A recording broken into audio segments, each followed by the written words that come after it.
मेरा नमस्कार, मेरा नाम है पद्मजा। तो हम अलंकार पढ़े हैं, उसमें शब्द अलंकार पढ़े हैं। तो आज हम पढ़ेंगे अर्थ अलंकार। अर्थ अलंकार क्या है? अर्थों में चमत्कार लाने को अर्थ अलंकार कहते हैं। इसमें कई प्रकार के हैं, कई अलंकार हैं। बहुत लोगों ने अलंकार के बारे में लिखे हैं, तो उनका एक एक अलंकार क्या है देखेंगे। तो सबसे पहले उपमा अलंकार, ये बहुत ही इम्पॉर्टेंट है। दो वस्तुओं में समानता दिखाने के लिए उपमा अलंकार का प्रयोग होता है। समानता मतलब तुलना, तुलना के लिए इसका प्रयोग किया जाता है। ओके, इसका उदाहरण क्या है? श्याम सरोज दाम सम सुंदर प्रभु भुज करी कर सम दश कंधर। ओके, तो इसमें मतलब ये चौपाई क्या है? इसमें सीता रावण से कहती है कि राम की भुजा नील कमल के नाल के समान सुंदर है। मतलब इसमें राम की भुजा कमल नाल के समान बताई गई है, उन दोनों की तुलना बताई गई है।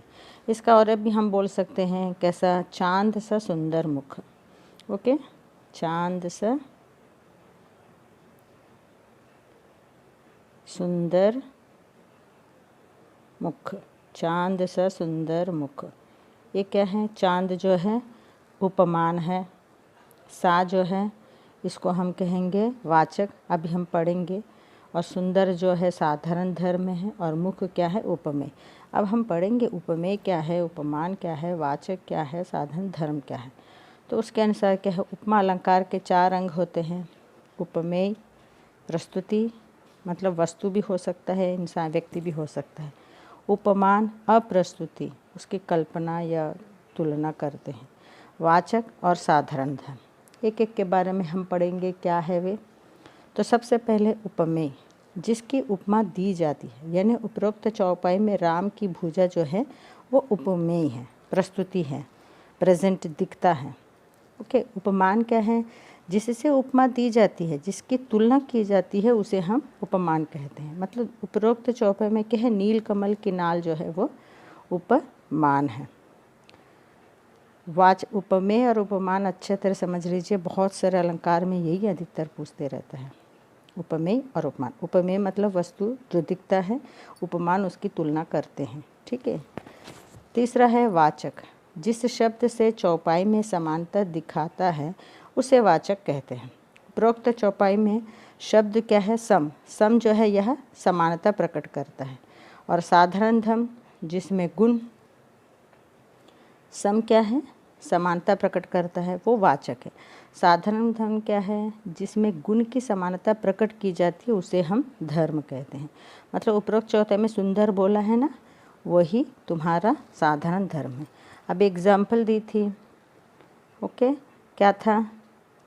चांद सा सुंदर मुख, है ना। चांद जो है उपमान है, सा जो है वाचक है, सुंदर जो साधारण धर्म, और उपमान जो है उपमेय है। इसमें सिंपल क्या है? सा, सी, से, सम शब्द जो है आते हैं। ओके, तुलना करते समय सा तुम सा कोई नहीं है, सी, से, सम शब्द आते हैं।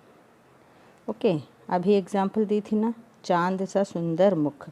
इसमें उपमान क्या है? चांद है। वाचक क्या है? सा है। साधारण धर्म क्या है? सुंदर। उपमेय क्या है? मुख। मुख की तुलना कर रहे हैं ना, इसीलिए। इसमें एक अच्छे से गाने भी हैं। गानों में अलंकार जो है मैं आपको सुनाऊंगी।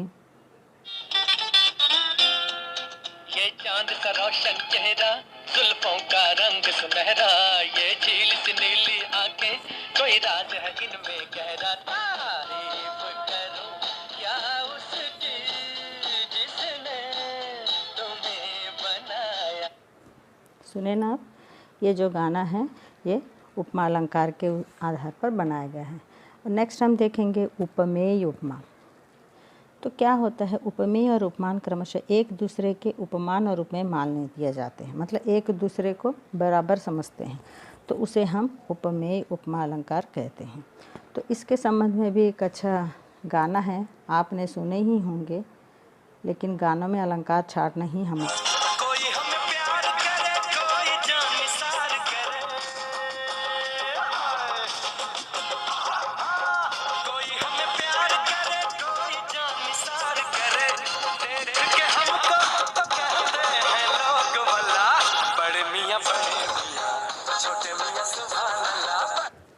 मतलब बड़े मियाँ छोटे मियाँ एक दूसरे में समाये हैं, दोनों बराबर हैं, यही बता रहा है गाना में। जैसे उदाहरण है, राम के समान शंकर है, शंकर के समान राम है। गाने में हम सुने हैं बड़े मियाँ की बड़े मियाँ, छोटे मियाँ सुभान अल्लाह, दोनों बराबर हैं। नेक्स्ट आता है अनन्योपमा अलंकार, जहाँ उपमान के अभाव में एक ही वस्तु उपमेय और उपमान दोनों का काम दे। ओके, उसी में ही उपमेय और उपमान को दोनों कल्पना भी उसी में की जाती है, तो उसे हम क्या कहते हैं, अनन्योपमा अलंकार होता है। उदाहरण के लिए देखिए, मैथिली सी तिह लोकन में मिली, मैथिली से शुभ सुंदर ताई, है ना। नेक्स्ट आता है रसनोपमा। ये रसनोपमा अलंकार क्या है?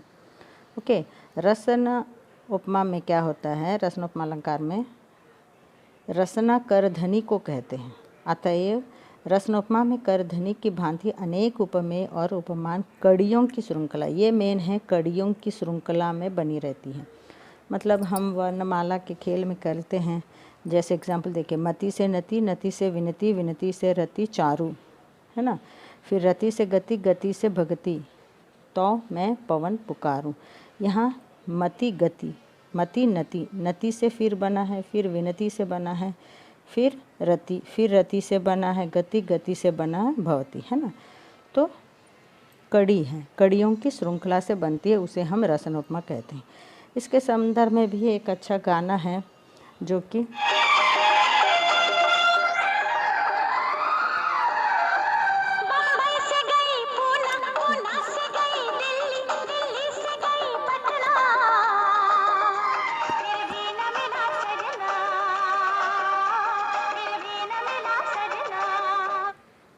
यहाँ देखिए, मुंबई से पूना एक कड़ी, पूना से फिर जुड़ा कड़ी, फिर पूना से दिल्ली, दिल्ली से फिर दिल्ली जुड़ा है, फिर पटना, है ना। तो ये है कड़ियों की श्रृंखला है, तो इसे हम क्या कहते हैं, रसनोपमा अलंकार कहते हैं। नेक्स्ट आता है विप्सा अलंकार। विप्सा अलंकार क्या है? तो विप्सा अलंकार में शब्दों की पुनरुक्ति, पुनरुक्ति मतलब रिपीट होना, है ना। पुनरुक्ति काव्य का एक दोष है, पर भावावेश में कहे गए शब्द जो है पुनरुक्ति होने पर भी अलंकार बन जाते हैं, ऐसे अलंकार को हम विप्सा अलंकार कहते हैं। ये अधिकतर पुनरुक्ति जो रिपीट होता है। देखिए उदाहरण, जैसे राम जपू राम जपू राम जपू बाबरे, घोर भव नीर निधि नाम निज नावरे। इसका एक गाना है,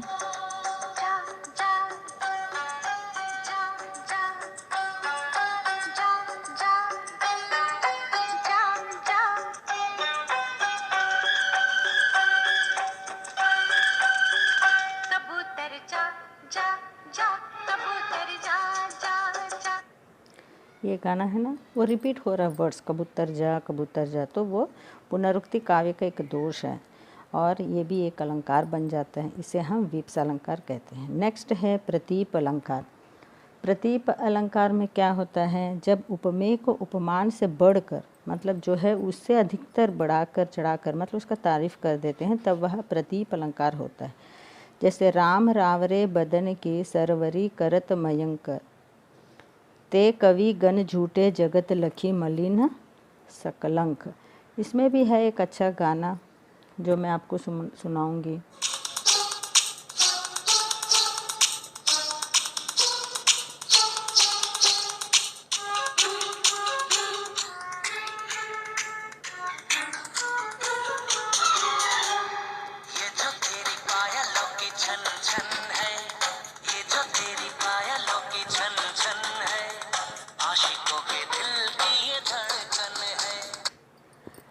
तो इसमें गाने में क्या बोल रहे हैं, पायल की छन छन को और दिल की धड़कन को जो है समान कर रहा है।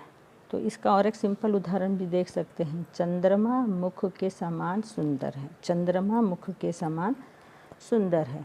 तो वो कंपेयर कर रहा है चंद्रमा को और मुख को, और इस गाने में क्या कर रहा है, पायल की छन छन को और दिल की धड़कन को समान कर रहा है।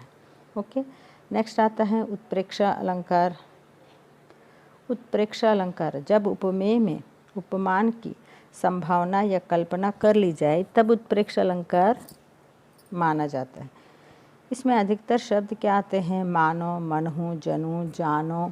ओके, मनु भी आता है, मनहु और मनु भी आता है और जनहु भी आता है। तो ऐसे शब्द जो आते हैं अधिकतर ये उत्प्रेक्षा अलंकार में ही चला जाता है। और इसका अधिकतर एक बात है कि यह अप्रस्तुति को प्रस्तुत मान लिया जाता है। वहाँ कोई मान ले कि हीरो हीरोइन है, हीरोइन नहीं रहने से भी हीरो हीरोइन रहने की जैसा कल्पना कर लेता है। तो वही बता रहे हैं, जब उपमेय में उपमान की संभावना या कल्पना कर ली जाए तब उत्प्रेक्षा अलंकार मान जाता है। जैसे मुख मानो चंद्र है, यहाँ मुख जो है उपमेय है और चंद्र जो है उपमान है। उत्प्रेक्षा अलंकार के 3 भेद हैं, वस्तुत्प्रेक्षा, हेतुत्प्रेक्षा, फलोत्प्रेक्षा।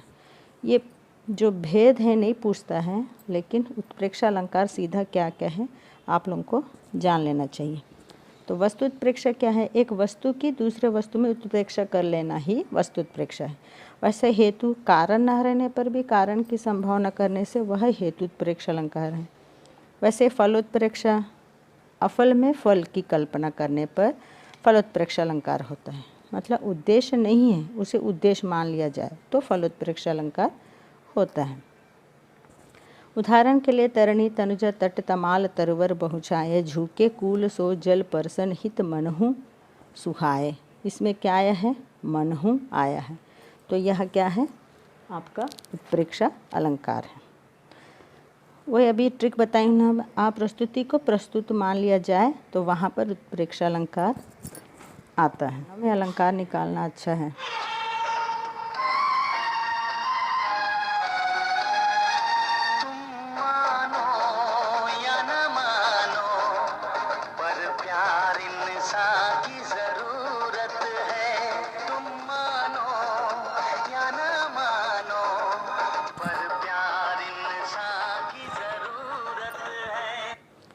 और इसी के संबंध में और एक भी गाना है।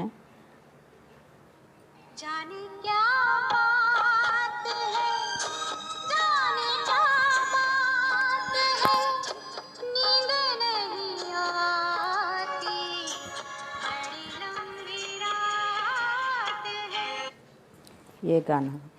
ओके, अब नेक्स्ट आता है माल उपमा। ये माल उपमा क्या है? अब एक उपमेय के अनेक उपमान, मतलब एक ही इंसान में बहुत सारी खूबियाँ बताए तो उसे ही हम माल उपमा अलंकार कहते हैं। बहुत सी खूबियाँ, जैसे सिंहनी सी कानन में, योगिनी सी शैलों में, ओके, शफरी सी जल में, विहंगनी सी व्योम में, जाती अभी और इन्हें खोज कर लाती है। तो इसमें गाने भी हैं जो बहुत ही सुंदर सुंदर पुराने ज़माने में गाने जो हैं बहुत ही अच्छे लिखे हैं, पूरा अलंकार से जुड़ा हुआ है।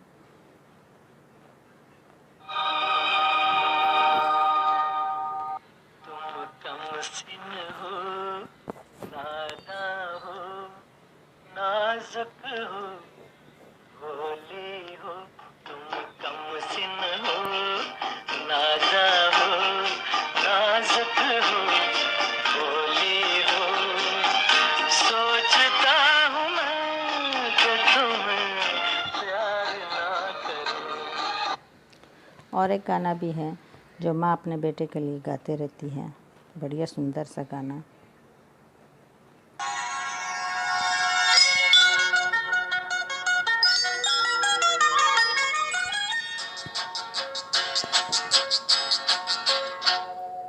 चंदा है तू, मेरा सूरज है तू, ओ मेरी आँखों का तारा है तू। चंदा है तू, मेरा सूरज है तू, ओ मेरी आँखों का तारा है तू। सुने ना आप भी गाना सुनिए, अलंकार छाटिए। आपको वीडियो पसंद है तो सब्सक्राइब कीजिए, कमेंट्स कीजिए। धन्यवाद। फिर अगले वीडियो में मिलेंगे बाकी अलंकारों के साथ।